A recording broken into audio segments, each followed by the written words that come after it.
When hope dies, humans rise. Dr. Sarah Chen pressed her face against the reinforced observation window of Research Station Epsilon, watching the orange sky of planet Zenthara burn with the trails of descending enemy ships. The Korvac raiders had found them, just as they had found every other peaceful research outpost in this sector of the galaxy. Her hands trembled as she counted the dropship's 37 vessels, carrying death and slavery to her team of 43. Researchers from 12 different species. The station's defenses were laughable against a force this size. 2 automated turrets and a shield generator that could barely withstand a meteor shower, let alone a military assault. Sarah had known this day might come when she accepted the position as lead xenobiologist for the Galactic Research Consortium. But knowing and experiencing were vastly different things. Dr. Chen, the voice belonged to Zorith, her Altarian research partner whose blue-scaled face was flushed with panic. The Korvac are jamming all local communications. We cannot reach the consortium fleet in the Vega system. They are on their own against the raiders there. Sarah's heart sank further. The consortium's few military vessels were spread thin across the galaxy, trying to protect hundreds of research stations and colonies from the expanding Korvac Empire. The raiders had chosen their timing perfectly, striking when defenders were scattered and unable to support each other. Through the station's speakers, the voice of Commander Thax, their reptilian security chief, crackled with static. All personnel. 2 emergency stations. Korvac forces will breach the outer perimeter in 17 minutes. Prepare for boarding action. Sarah looked around the observation deck at her team, brilliant minds from across the galaxy who had come together to study the unique ecosystem of Zenthara. Dr. Vex, the shy crystalline geologist who communicated through harmonic frequencies. Pilot Corind, the 4-armed Helixian who had been planning to propose to his partner next month. Young intern, Plix, barely out of the academy and full of dreams about discovering new life forms. None of them deserved what was coming.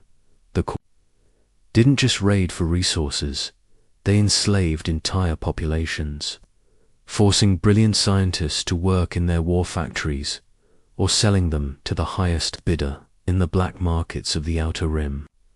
There has to be something we can do, Sarah muttered. Her training as a crisis management specialist from her days in Earth's Navy kicking in. She moved to the communications console, her fingers flying over the controls. Zorith, help me bypass the jamming we need to get a distress signal out on emergency frequencies. The Altarian's claws clicked against his tablet as he worked. The Korvac jamming is sophisticated, but I can create a narrow-band transmission through the quantum relay network. It will only reach a few systems, and there may be no one listening. Someone's always listening, Sarah said with grim determination. She had learned that lesson during the Titan mining crisis 5 years ago, when human rescue ships had appeared seemingly from nowhere to evacuate workers from a collapsing asteroid facility. The official reports said it was lucky timing, but Sarah had always suspected there was more to the story. As Zorith worked to establish the connection, Sarah composed the message that might be their only hope. She activated the quantum relay and began broadcasting on all emergency frequencies, her voice steady despite the fear coursing through her veins. This is Dr. Sarah Chen, Galactic Research Consortium Station, Epsilon, Planet Zenthara, Tau Ceti System. We are under attack by Korvac raider forces, estimated 37 ships with full boarding capability. 43 research personnel from multiple species require immediate evacuation. Station defenses compromised. We have approximately 15 minutes before hostile boarding. Any vessel, any fleet, please respond. Transmitting station coordinates and tactical situation now. She uploaded everything, their location, the number of attackers, the composition of their research team, even the scientific data they had been working on in case it proved valuable to the galaxy. Then she activated the automatic repeat function and stepped back from the console. Will anyone hear it? Plix asked, his young voice barely a whisper. I don't know, Sarah admitted. But humans have a saying, no one fights alone. If there's anyone out there who believes in protecting innocence, they'll come. The next 12 minutes passed like hours. The station shook as Korvac forces breached the outer perimeter, there. Plasma cannons cutting through the defensive barriers like tissue paper. Commander Thax's security teams fought valiantly, but they were outnumbered 20-1. Sarah had gathered her team in the central lab, the most defensible position in the station, when Zorith's equipment suddenly came alive with incoming signals. Dr. Chen. The Altarian's voice was filled with disbelief. I'm receiving multiple responses to your distress call. 3 different vessels are acknowledging receipt and requesting detailed tactical information. Sarah rushed to the console, hope flaring in her chest. Who's responding? The first signal is ... strange. It identifies as UES Thunderstrike, but I cannot find that designation in any galactic registry. The second is from a Valderan merchant vessel 12 hours away. The third, Zorith paused, his scales rippling. With confusion, the third claims to be the flagship of something called the Human Emergency Response Fleet. Before Sarah could respond, a new voice cut through the static on the emergency channel. Professional and speaking in the crisp accent of Earth's northern territories. Research Station, Epsilon. This is Captain Marcus Stone of the United Earthship Thunderstrike. We have received your distress call and are en route to your position. Estimated arrival in 90 seconds. Please provide current status of hostile forces and prepare for immediate tactical engagement. Sarah stared at the communications panel in shock. 90 seconds. That was impossible. The nearest human colony was 6 hours away at maximum hyperspace speed, and that was just a small mining operation with no military capability. Captain Stone, she responded, trying to keep her voice steady. This is Dr. Chen. Korvac forces have breached our outer perimeter and are preparing to board the station. We have minimal defensive capability and 43 civilians requiring evacuation. Understood, Dr. Chen. Maintain your position and stay away from exterior walls. We'll handle the Korvac problem. The station suddenly stopped, shaking. The sounds of plasma fire and explosions that had been growing steadily closer fell silent. Through the observation windows, Sarah could see the Korvac dropships hovering motionless in the air, as if frozen in time. What's happening? Dr. Vex asked, her crystalline form pulsing with nervous energy. Zorith was studying his sensors, his face a mask of disbelief. There are new energy signatures appearing throughout the system. Ships are decloaking. Multiple vessels of unknown configuration.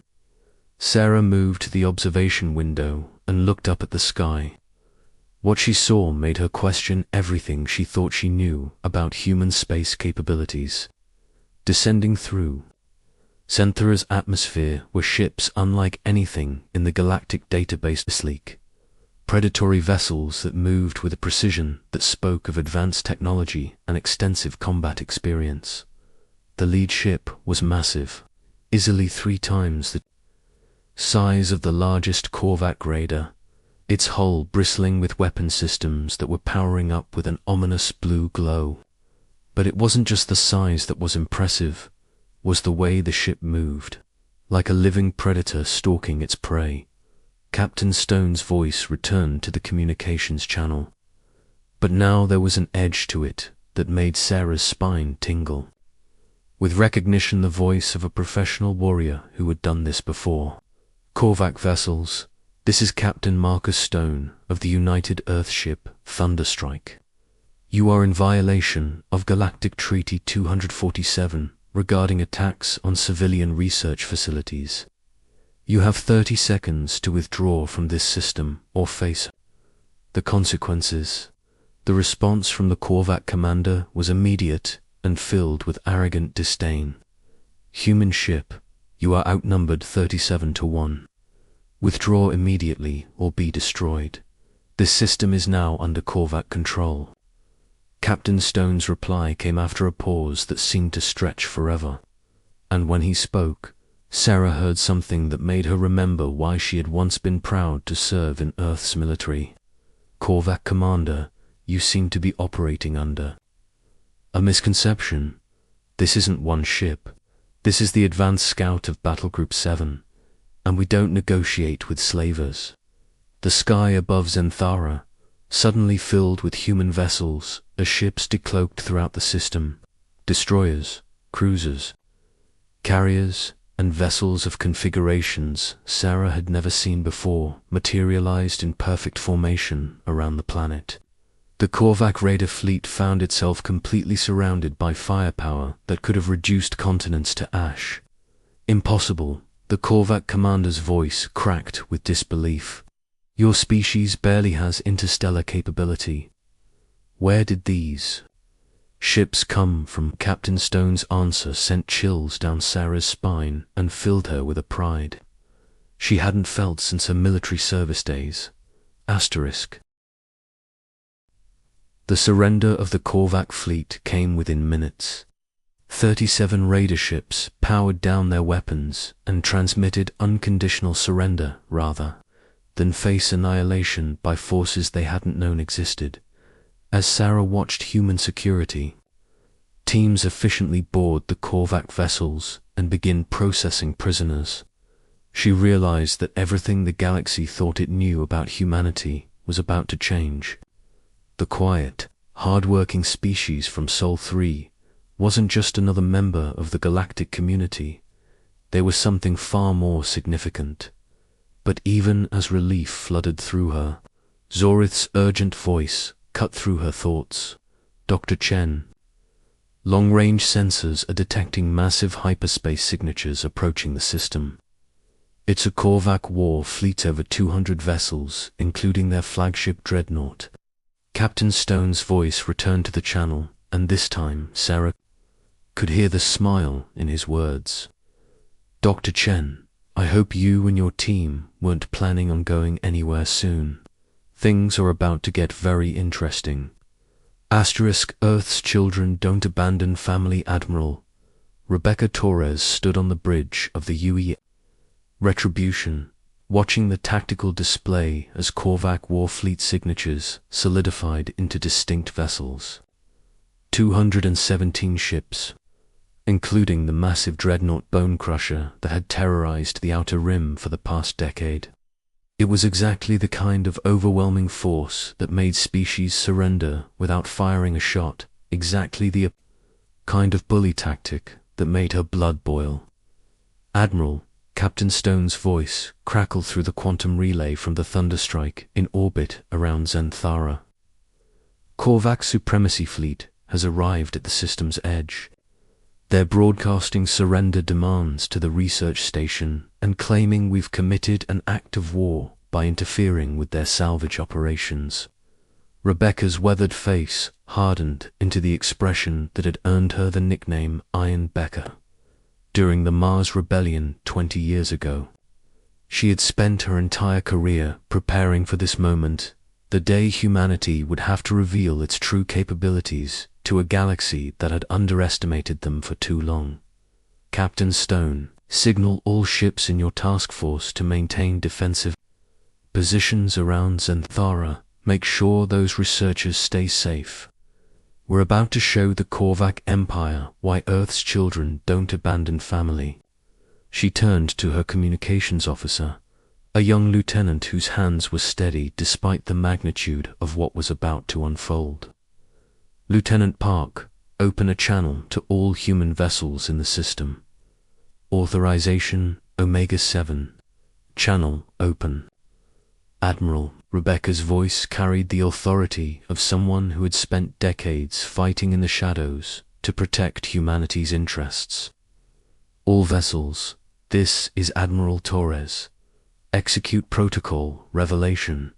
Show them what we've been building. The space around Zenthara suddenly transformed as humanity's true fleet revealed itself. Ships that had been hiding in asteroid fields, cloaked behind Zenthara's moons, and lurking in the system's outer comets, powered up their systems and dropped their stealth fields. What had appeared to be a small human task force was revealed as Battle Group 7, in its full strength 143 vessels of war. But these weren't the utilitarian designs that other species associated with human engineering. These were predators, built by a species that had learned warfare in the trenches of Earth's bloodiest conflicts and had never forgotten those lessons. Each ship was a masterpiece of destructive capability, designed for one purpose: to ensure that anyone who threatened human interests or their allies would regret that decision permanently. The Korvac response was immediate and predictable. Admiral Throniak, commander of the Supremacy Fleet, opened communications with barely controlled rage. Human commander, you have violated our sovereign territory and interfered with lawful Korvac operations. Surrender immediately or face annihilation. You are outnumbered 2-1. Rebecca smiled grimly as she activated the reply channel. Admiral Throniak, this is Admiral Rebecca Torres of the United Earth Defense Force. I'm afraid you're operating under several misconceptions. First, this system is under the protection of the Galactic Research Consortium, of which Earth is a founding member. Second, enslaving civilian researchers isn't a lawful operation under any civilized definition. Third, you're not outnumbered 2-1. She paused, letting the silence stretch before delivering the revelation that would change everything. You're outnumbered 4-1. The tactical display lit up with new contacts as the rest of Battle Group 7 cloaked throughout the system. Ships that had been disguised as asteroids, hidden in hyperspace pockets, and masquerading as space debris revealed themselves in perfect coordination. The Korvac fleet found itself completely surrounded by over 800 human vessels. Impossible, Throniak's voice cracked with disbelief. Your species has been in space for less than a century. Where did these ships come from? Rebecca's answer carried the weight of decades of preparation and sacrifice. Admiral, humanity has been preparing for this conversation since the day we learned we weren't alone in the universe. We've been watching the galaxy's bullies expand their territory, enslave innocent species, and destroy everything beautiful they encounter. We've been building, training, and positioning ourselves for the day when we'd have to remind the galaxy that some species refuse to bow to tyrants. Dr. Sarah Chen's voice cut through the tactical communications from the research station below. Admiral Torres, we're detecting massive power buildups in the Korvac fleet. I think they're preparing to attack despite the odds. Copy that, Dr. Chen. Don't worry, we didn't come this far to let anyone hurt you or your team. Rebecca turned to her tactical officer, Commander James Wright, whose family had been killed in a Korvac raid on the mining colony of New Brisbane. 5 years ago, Commander, signal all vessels. Rules of engagement are weapons free. Target their engines first. Want survivors to spread the word about what happens when you threaten our people. What followed wasn't a battle, it was a demonstration. The human fleet moved with a coordination that spoke of years of joint training. and combat experience that the galaxy's major powers had never suspected. Their weapons were precise, their tactics unconventional, and their determination absolute. The Korvac had built their reputation on overwhelming force and brutal intimidation. They fought like the bullies they were, relying on superior numbers and firepower to crush resistance before it could organize. They had never faced an enemy that fought back with the cold fury of a species that had survived ice ages, world wars, and the harsh lessons of interstellar expansion. Human ships danced between Korvac battle lines, their smaller size and superior maneuverability turning the enemy's numbers into a disadvantage.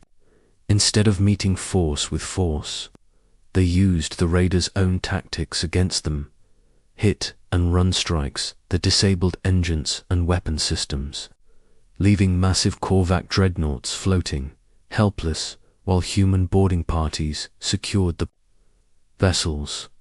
But it wasn't just the tactical brilliance that shocked the Korvac. It was the humanity's refusal to simply destroy them. Even in the heat of battle, human ships targeted weapon systems and engines rather than life support. When Korvac vessels surrendered, they were accepted immediately and protected from further harm. Admiral Thronyak, watching his supposedly invincible fleet being systematically dismantled by an enemy he had dismissed as insignificant, made one final desperate gambit. The Bone Crusher's massive plasma cannons began charging for a bombardment of planet Santhara itself. "If we cannot have the prizes," he snarled over the communications channel, "then no one can. The planet dies in 60 seconds. Rebecca's response was immediate and final. "All vessels, priority target Bone Crusher. Authorization for maximum. Force some lines you don't cross." The Retribution's main guns spoke with a voice that had been designed in the weapons labs of Lunar Station and tested in the asteroid fields of the outer system. The massive Korvac dreadnought's shields flared and collapsed under the concentrated fire of the human flagship. Secondary explosions rippled along its hull as its own ammunition stores detonated. Within 30 seconds, the most feared ship in the Korvac fleet was a drifting hulk.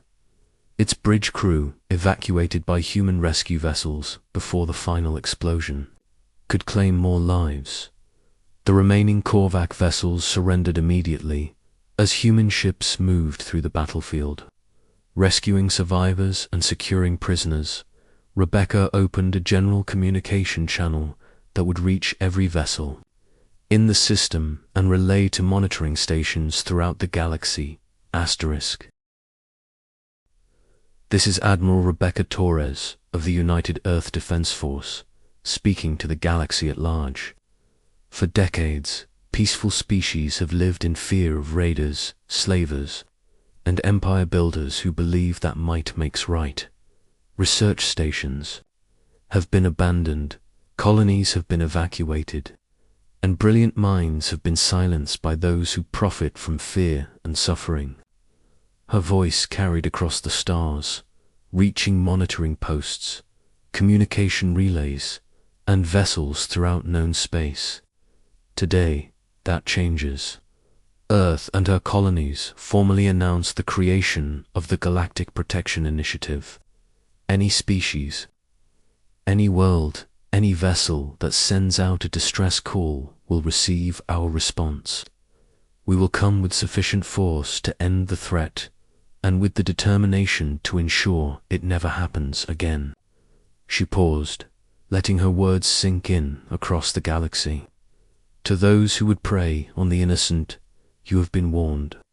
To those who seek to build something beautiful in this universe, you are no longer alone. Humanity stands ready to protect what matters. Dr. Sarah Chen's voice came through the communications system, thick with emotion. "Admiral, on behalf of everyone at Research Station Epsilon, thank you. You saved more than our lives today. You saved everything we've worked for. Rebecca smiled, remembering her own days as a young officer when she had dreamed of making the galaxy a safer place for everyone. Dr. Chen, humanity learned something important during our early days in space. The universe is vast, dangerous, and often hostile, but it's also filled with remarkable beings doing incredible things. Scientists pushing the boundaries of knowledge, artists creating beauty, families raising children, dreamers reaching for the stars. She looked out at the stars beyond Zenthara, imagining all the worlds where beings like Dr. Chen and her team were working to make the universe a better place. Someone has to make sure those people can do their work in peace. Someone has to stand between the darkness and the light. That someone is us. As the human fleet began the process of escorting captured Korvac vessels to processing facilities and ensuring the research station's security, word of the battle spread across the galaxy's communication networks. The quiet species from Sol 3, the ones everyone had dismissed as enthusiastic but insignificant, had just announced themselves as the galaxy's new guardians. In the days that followed, applications for alliance with the Galactic Protection Initiative flooded in from species across the galaxy. Research stations that had been abandoned were reoccupied. Trade routes that had been considered too dangerous were reopened under human protection. And somewhere in the outer rim, Admiral Thronyak sat in a comfortable human detention facility, composing a report that would change how the galaxy viewed Earth's children forever. The humans hadn't just answered a distress call. They had answered it with the strength to protect the innocent and the wisdom to spare the guilty. They had shown the galaxy what it meant to be protectors rather than conquerors. The age of galactic bullies was ending. The age of human guardianship had begun. Continue reading this epic HFY story. Type yes or continue for more thrilling tales of humanity's rise among the stars.